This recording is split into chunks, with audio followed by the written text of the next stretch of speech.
Korporata elektroenergjitike shqiptare do të importojë energji deri në fund të vitit 2012 me qëllim sigurimin e energjisë pa ndërprerje. Sipas kryetarit të entit rregullatorit të energjisë Kole Ramadani, një vendim i tillë u mor me qëllim që të sigurohet energji 24 orë për qytetarët në kushtet kur CEZ ndodhet në vështirësi financiare. Sipas zotit Ramadani, fatura e shpenzimeve që do të bëjë kesh për këtë qëllim do t'i faturohet kompanisë CEZ.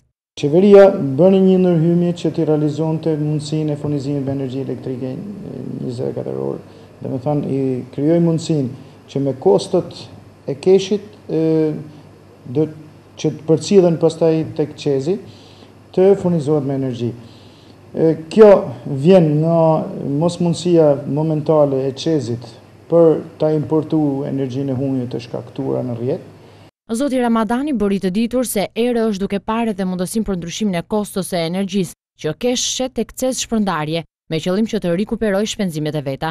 Ju e dini që tash jemi në rishikimin e kostove që bëhen çdo vit. Kjo është zgjidhur edhe me kontratë, që në momentin që keshi kalon sasinë e prodhuar të përcaktuar nga metodologjia, atëherë i bën faturë dhe i drejton faturën kompanisë të shpërndarjes e cila merr më shumë energjinë.